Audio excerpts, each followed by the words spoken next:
오늘 저희는 복음서 말씀 예수님에 대한 예수님을 알아가는 그 여정의 세 번째 시간을 함께 합니다. 사람을 부르심, 예수님에 대한 이야기를 함께 나누고자 합니다. 말씀 전에 캄보디아 선교팀이 나와서 우리 이렇게 선교 갑니다, 이렇게 준비하고 그것을 향해 나아갑니다 라고 득송도 하고 예배 인도도 했는데요.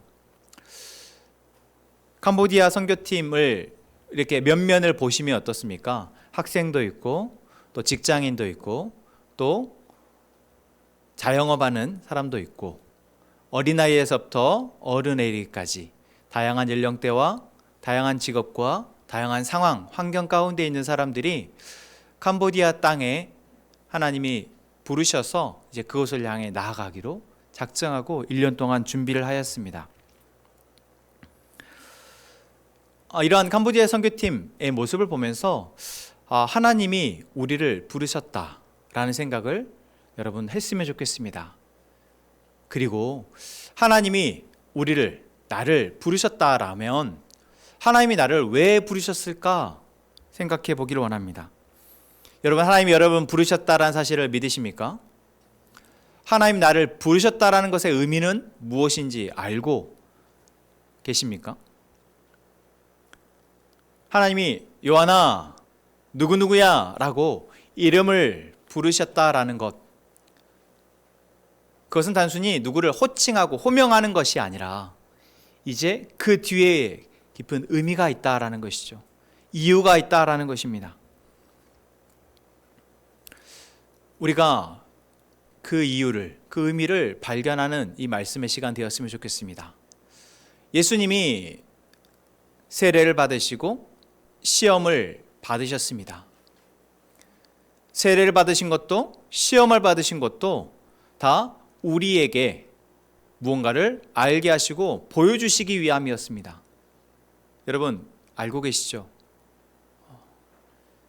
결국 이 땅에 태어난 우리 모두가 이제 하나님의 은혜 아래 새로운 피조물로서, 새로운 사람으로서 하나님이 살아가게 하심을 세례를 통해서 알게 하셨다면 이제 그렇게 살아가게 된 우리가 이 땅 가운데에서 다시 말하면 죄가 계속해서 우리를 유혹하고 넘어뜨리는 이러한 세상 가운데에서 살아가는데 우리는 시험에, 유혹에 노출될 수밖에 없고 그것들과 계속 우리는 싸워 나아가지 않으면 안 되는 존재임을 예수님이 시험을 받으심으로 보여주셨습니다.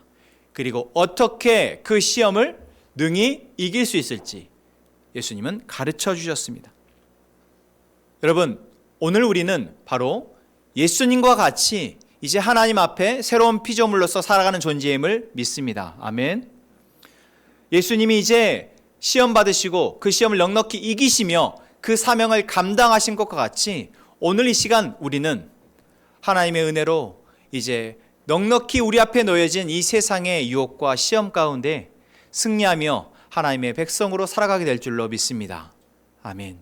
여러분, 이 두 가지 고백으로 오늘 말씀을 시작하기를 원합니다. 다시 한번 고백합시다. 우리가 하나님의 은혜로 새로운 피조물임을 믿습니까? 새로운 피조물 된 우리가 이제 하나님의 은혜로, 하나님의 말씀으로 우리에게 닥친 시험과 유혹을 넉넉히 승리하게 되심을 믿으십니까? 여러분, 이 고백이 우리 안에 있기를 소망합니다. 이러한 믿음의 고백이 우리 안에 있을 때 우리는 우리에게 주어진 일상의 삶에서 넘어지지 않을 수 있습니다.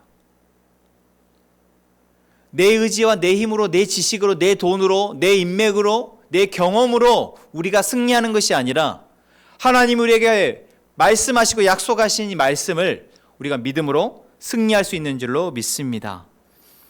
그렇게 예수님이 시험을 받으시고 처음 이제 사역의 첫 발을 내디시면서 하신 사역이 무엇일까요? 오늘 우리는 읽지 않았지만 예수님은 먼저 말씀을 선포하시며 사역을 시작하십니다. 14절이죠. 요한이 잡힌 후 예수께서 갈릴리에 오셔서 하나님의 복음을 전파하여 이르시되 때가 찼고 하나님의 나라가 가까이 왔으니 회개하고 복음을 믿으라 하시더라. 아멘. 예수님이 이제 이 말씀을 선포하심으로 하나님이 예수님에게 맡기신 온 세상을 구원하기 위한 그 사역을 시작하십니다. 그리고 그 사역의 첫걸음, 그것은 바로 사람을 찾아가신 것이었습니다. 사람을 찾아가셔서 그 사람을 부르시기 위함이었습니다. 사람을 부르신다라는 것, 이것이 예수님의 첫 번째 일이라는 사실이 여러분 익숙하신가요? 한번 그 익숙함에서 벗어나 예수님이 만약 예수님으로서 하나님의 아들로서 하나님의 일을 하시기를 원한다면 그 첫 번째 하실 일이 무엇일까 생각해 봤을 때 그 첫 번째가 사람을 부르는 일이라는 것, 당연한 일일까요? 그렇지 않습니다. 그러나 예수님은 가장 먼저 사람을 찾아가시고 그 사람을 부르셨습니다. 오늘은 이 말씀을 통해서 왜 예수님이 사람을 부르셨는지, 그리고 그들에게 무엇을 요구하셨는지, 그리고 그 요구의 의미는 무엇인지 함께 발견하는 귀한 말씀의 시간 되기를 원합니다. 오늘 말씀 16절입니다. 같이 읽겠습니다. 시작. 갈릴리 해변으로 지나가시다가 시몬과 그 형제 안드레가 바다에 금을 던지는 것을 보시니 그들은 어부라. 17절까지 예수께서 이르시되 나를 따라오라. 내가 너희로 사람을 낚는 어부가 되게 하리라 하시니. 아멘. 예수님이 이제 하나님 나라의 복음을 선포하시고 가장 먼저 가신 곳은 바로 갈릴리 해변이었습니다. 그 갈릴리 해변에는 생계를 위해서 고기를 잡고 있던 어부들이 있었습니다. 그 어부들 가운데 예수님은 시몬과 그 형제 안드레를 찾아가십니다.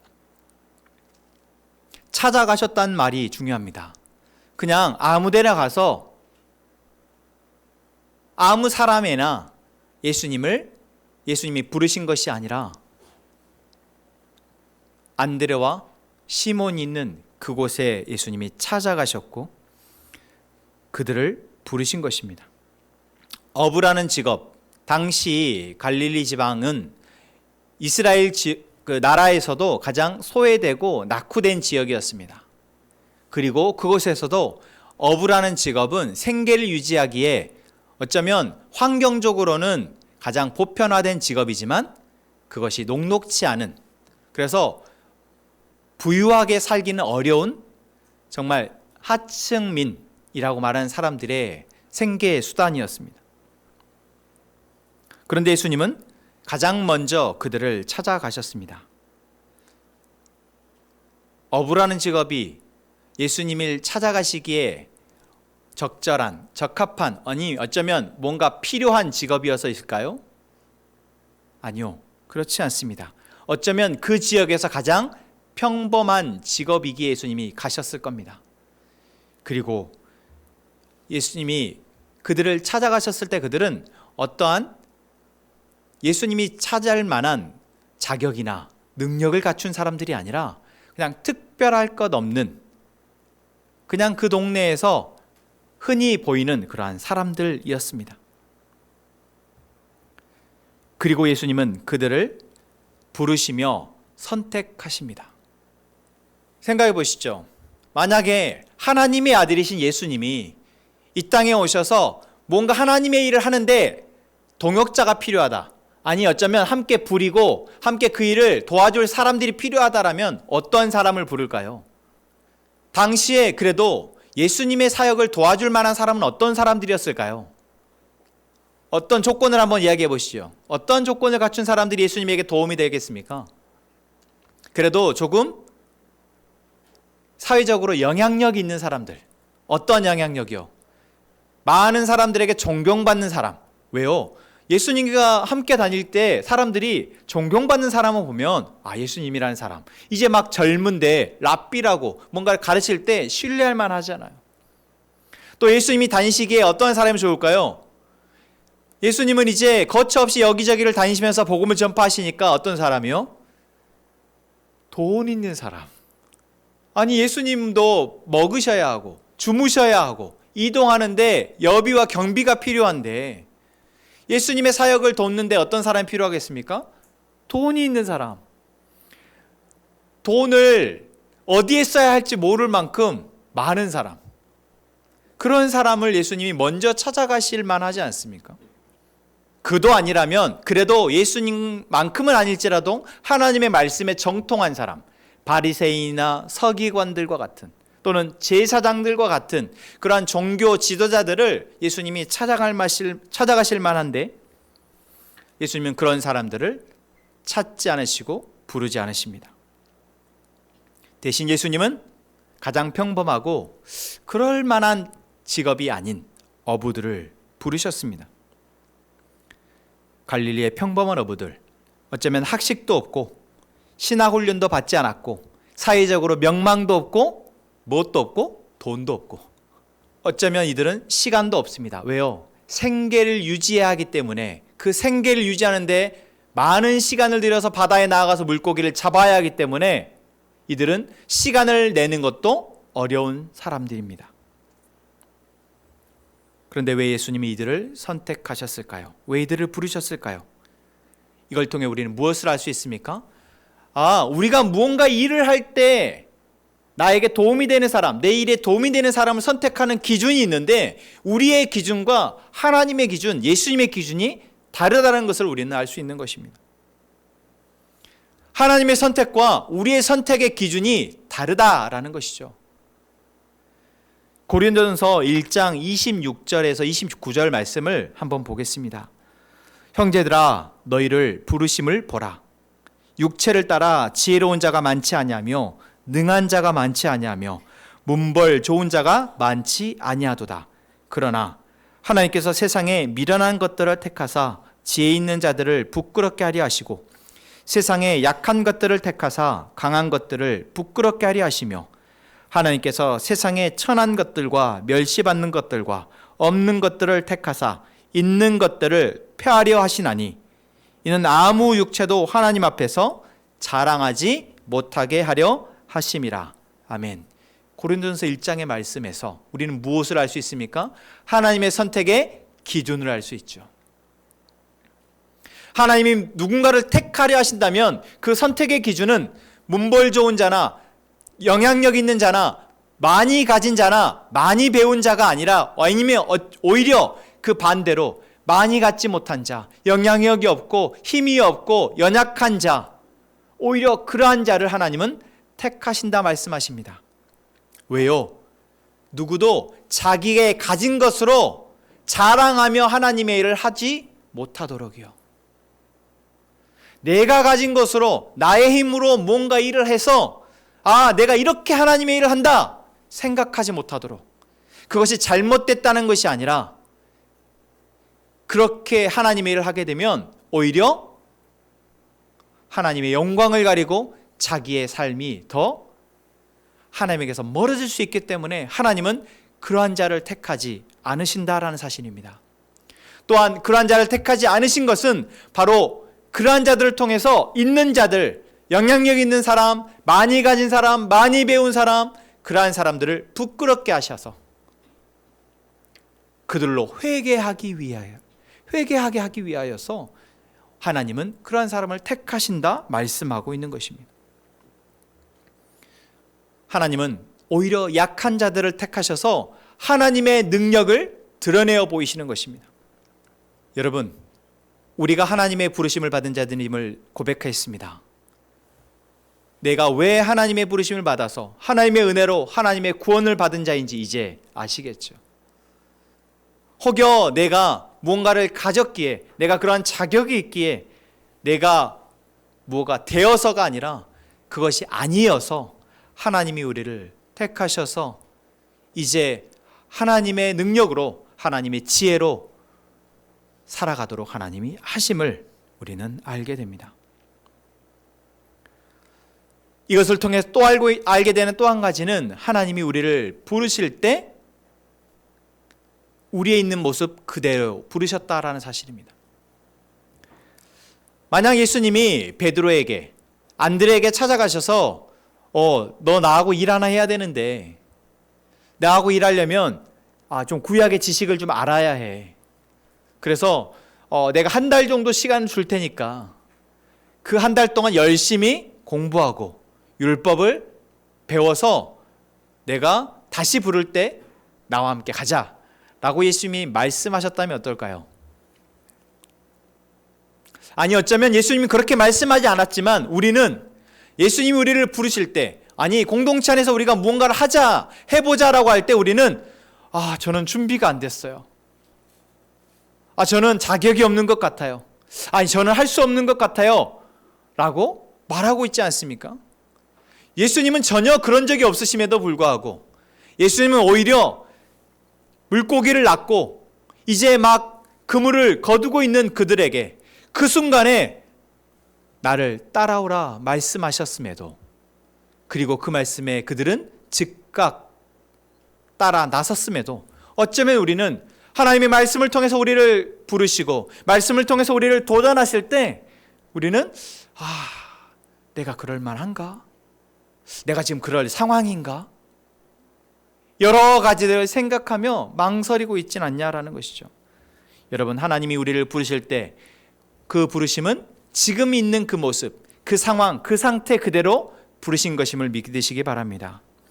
우리가 완전해질 때까지, 준비가 될 때까지 기다리셔서 부르신 것이 아니라 우리를 그 상황, 그 순간, 그 마음, 그 감정의 상태에서 우리를 부르고 계시다라는 사실을 여러분 꼭 기억하시기 바랍니다.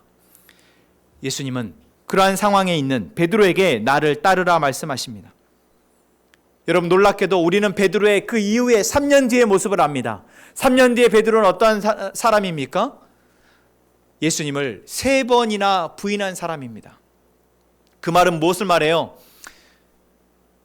예수님이 부르셨을 때의 베드로나 3년 뒤의 베드로나 크게 다르지 않다라는 사실입니다.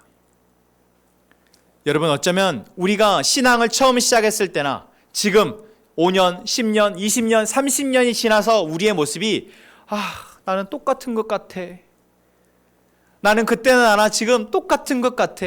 이런 마음이 우리에게 들 때가 있어요. 혹시 지금 그러고 계십니까?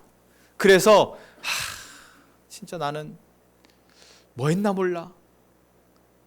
이러한 자책과 자괴감 가운데 혹시 계십니까? 설사 그렇더라도 하나님이 우리를 부르셨다는 사실은 변하지 않습니다.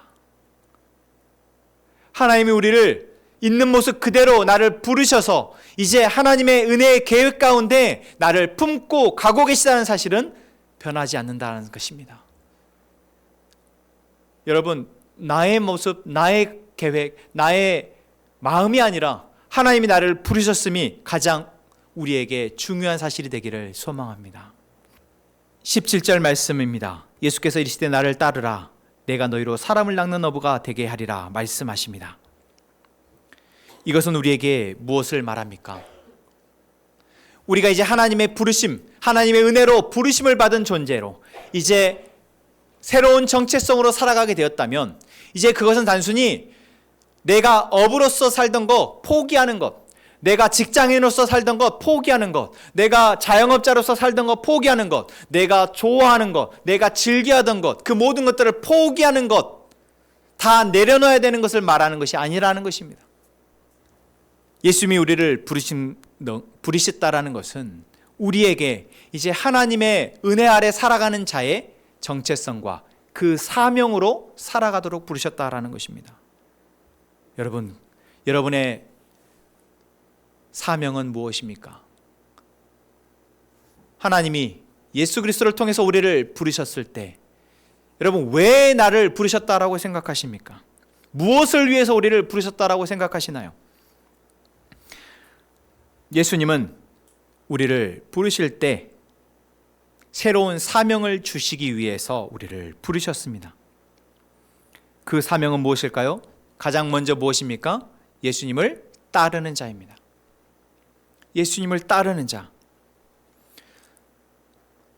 우리의 사명이 예수님을 따른다라고 할 때 조금 모호하죠. 근데 뭘 생각해 보면 알 수 있냐면 우리가 예수님을 알기 전, 하나님을 알기 전 우리가 무엇을 따랐는지를 생각해 보면 알 수 있습니다. 여러분, 우리가 무엇을 따라 살았습니까? 무엇을 추구하며 살았나요? 예수님을 믿기 전, 하나님을 믿기 전 우리는 무엇을 추구하고 무엇을 목적으로 삶을 살았냐라는 거예요. 아니 어쩌면 지금도 우리가 그러고 있는지도 모릅니다. 그러나 이제 우리가 예수님의 부르심을 받은 자로서 이제 그 첫 번째 우리의 사명은 바로 예수님을 따르는 자라 생각할 때 내가 이전에 따랐던 것들, 이전에 추구했던 것들, 이전에 목적으로 삼았던 것들이 아니라 이제 내 앞에서 나의 손을 잡고 함께 가자 말씀하시는, 나를 따라오라 말씀하시는 그 예수님을 따라가는 자로 살아가는 저희가 되기를 소망합니다. 예수님의 뒤에 가는 것이죠. 예수님을 따른다라는 것은 먼저 예수님의 함께 가는 자입니다. 그리고 단순히 함께 가는 것이 아니라 이제 예수님이 말씀하시는 것을 듣고 보고 배우며 예수님의 제자가 되는 것입니다. 당시 유대의 랍비들에게는 제자들이 있었습니다. 사도 바울이 나는 가말리엘의 문화라고 이야기를 하죠. 그러니까 유명한 선생, 랍비 선생이 있었고 그 선생의 수하, 많은 제자들이 있었다라는 것이죠. 보통은 제자들이 자기의 랍비를 선택합니다. 저 선생님이 율법에 정통하대. 저 선생님이 저 분야에는 정말 정통하대. 그래서 자기가 딸을 배울 선생님을 선택했습니다. 그런데 예수님은 어떻게 하셨습니까? 먼저 제자들을 찾아오셨습니다. 그들을 선택하셔서 나를 따라오라 말씀하셨습니다. 예수님이 우리를 그렇게 부르시고 따라오라 말씀하십니다. 나의 제자가 되라 말씀하시며 말씀을 가르치시고 말씀을 보여주시며 말씀을 살아내십니다. 우리가 그것을 보고 듣고 배우며 살면서 연습하며 이제 우리는 조금씩 예수님의 제자가 되는 것입니다. 예수님을 따른다라는 것, 우리의 사명이 되기를 원합니다. 예수님의 제자가 되는 것, 이것이 우리의 삶의 목적이기를 원합니다. 그리고 그 목적이 나의 목적이기에 지금 우리가 말씀을 듣기를 원합니다. 말씀이 내게 하시는 이야기를 내가 마음으로 듣고 그 말씀으로 내가 살아가기 위해서 그것을 깊이 묵상을 하고 그 말씀이 내 실제가 되기 위해서 기도하며 나아가는 저희의 일상이 되기를 소망합니다. 이것이 쉬운 결단은 아닙니다. 내가 따르던 것들, 내가 추구하던 것들, 내가 목적 삼던 것들을 내려놓는 거 어렵지요. 아니 어쩌면 지금도 우리가 그것이 어려워서 계속 갈팡질팡하고 있을지도 모릅니다. 돈을 버는 거, 내가 내 삶을 뭔가 풍요롭게 하기 위해서, 안전하게 하기 위해서, 평안하게 하기 위해서 하나님이 아닌 추구하고 있는 것들, 사실 그것을 내가 놓아버리면 내 삶이 무너질 것 같아서 계속 우리는 그것을 붙들려 하고 있습니다. 그러면서도 하나님 앞에 나와 예배하고 있습니다.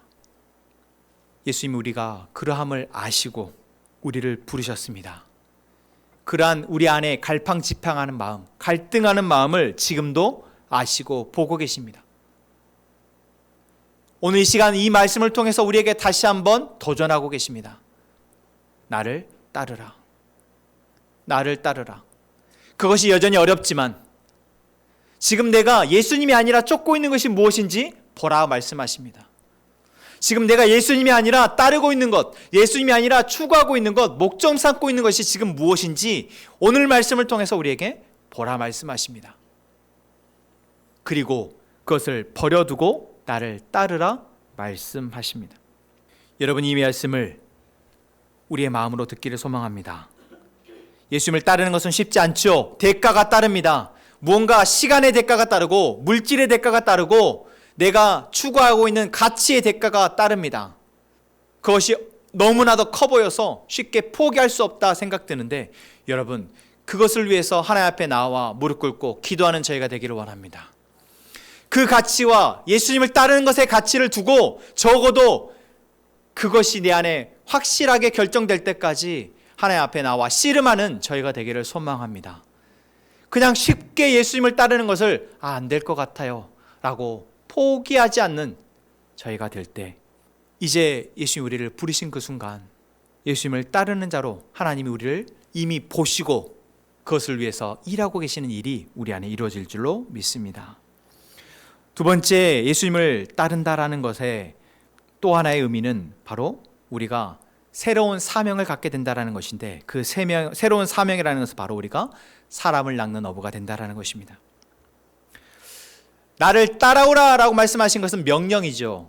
그런데 그 다음에 나오는 말씀은 무엇입니까? 약속입니다. 나를 따라오라. 그러면 뭐 한다? 내가 너희로 사람을 낚는 어부가 되게 하겠다. 나를 따르면 내가 너희를 사람을 낚는 어부가 되게 하겠다. 약속하신 것입니다. 이들은 원래 어떤 사람들이었습니까?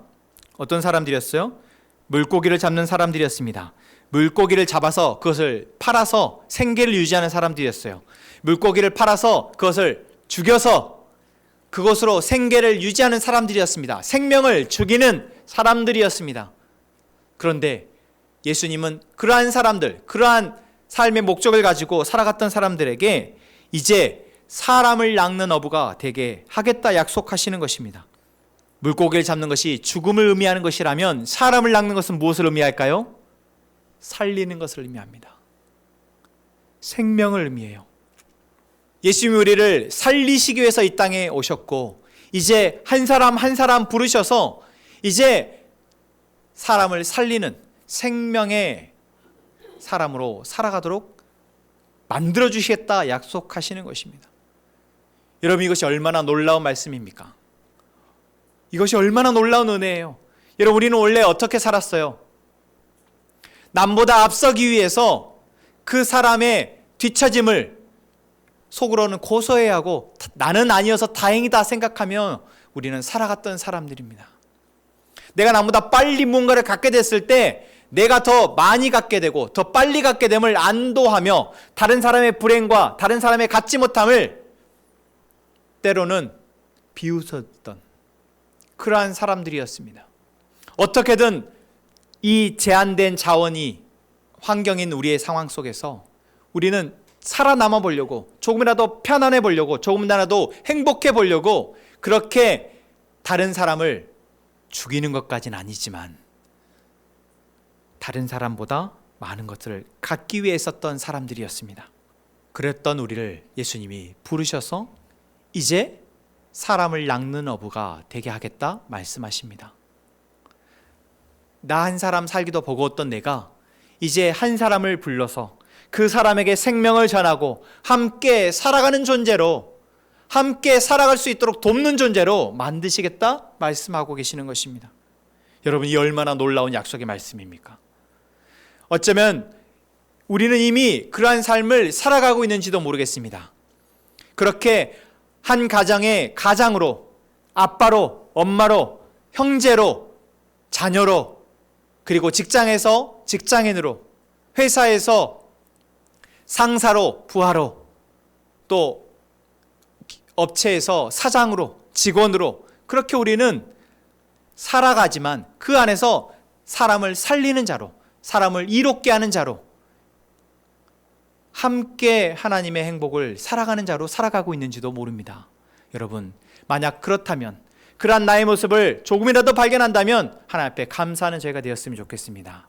내가 완전히 그것을 잘하고 정말 내가 많은 사람을 살리고 많은 사람을 이롭게 하는 사람은 아닐지라도 지금 내게 가진 것으로, 내게 주어진 시간과 물질과 내 몸으로, 내 마음으로 누군가를 살리는 일에 마음을 쓰고 내 시간을 쓰고 내가 가진 것으로 일하고 있다면 여러분, 이것이 얼마나 놀라운 은혜인지 여러분 아는 저희가 되기를 소망합니다. 바로 이것은 내가 잘해서가 아니라 예수님 우리를 부르셨고 그 부르심의 결과로, 그 부르심에 순종한 결과로 우리에게 이루어진 놀라운 은혜임을 고백합니다.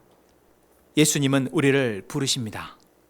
그리고 그 부르심에 시몬과 안드레는, 그리고 세베대의 두 아들인 야고보와 요한은 따릅니다. 이들의 따르는 모습을 잠깐 보겠습니다. 예수님이 나를 따라오라, 내가 너희로 사람을 낚는 어부가 되게 하리라 말씀하셨을 때 그들의 반응은 무엇입니까? 18절입니다. 같이 보겠습니다. 시작. 곧 그물을 버려두고 따르니라.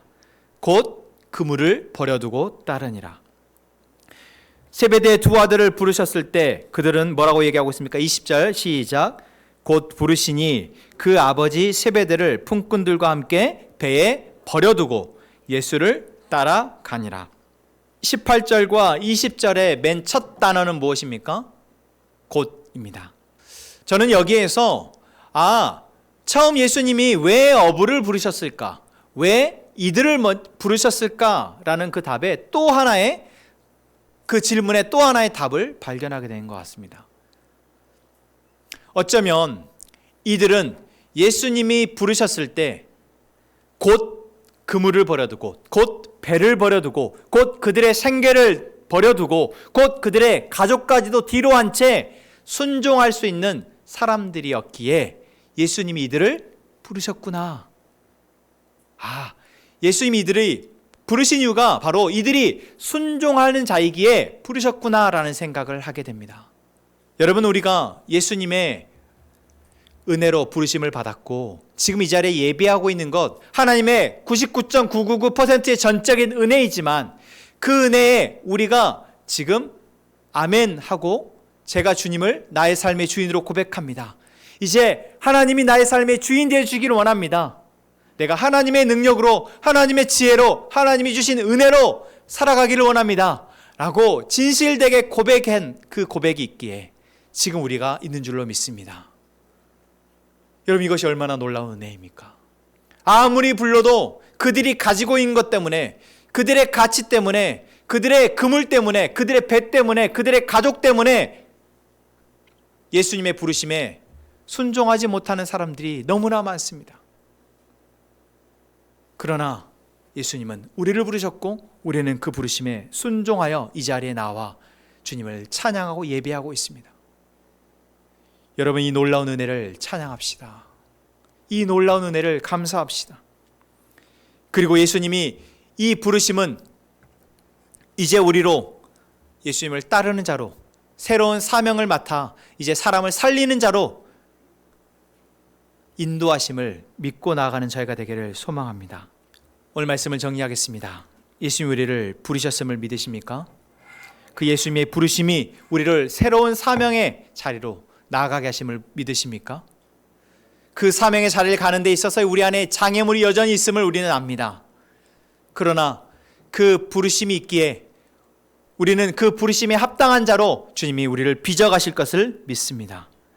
우리의 모습이 지금 이 모습 이대로라 할지라도 주님이 빚어가심을, 주님이 우리를 만들어가심을 믿고 나아가는 저희가 되기를 소망합니다. 그리고 한 가지 오늘 말씀을 듣는 우리에게 하나님이 당부하시는 것, 어쩌면 목사로서 제가 여러분들에게 당부하는 것이 있다면 그 주님의 부르심에 진지하게 임하는 저희가 되었으면 좋겠습니다. 지금 나에게 보게 하시는 주님의 부르심과 나의 가치, 주님의 부르심과 나의 그물, 주님의 부르심과 나의 배, 주님의 부르심과 나의 가족이 있다면 그것을 놓고 진지하게 하나님 앞에 엎드려 기도하는 저희가 되기를 소망합니다. 그걸 가지고 씨름하는 저희가 되기를 원합니다. 그 가운데 하나님이 성령 하나님을 통하여서 우리를 붙드시고 빚어가실 줄로 믿습니다. 오늘 우리에게 주신 말씀을 함께 돌아보며 정리하는 시간을 갖겠습니다.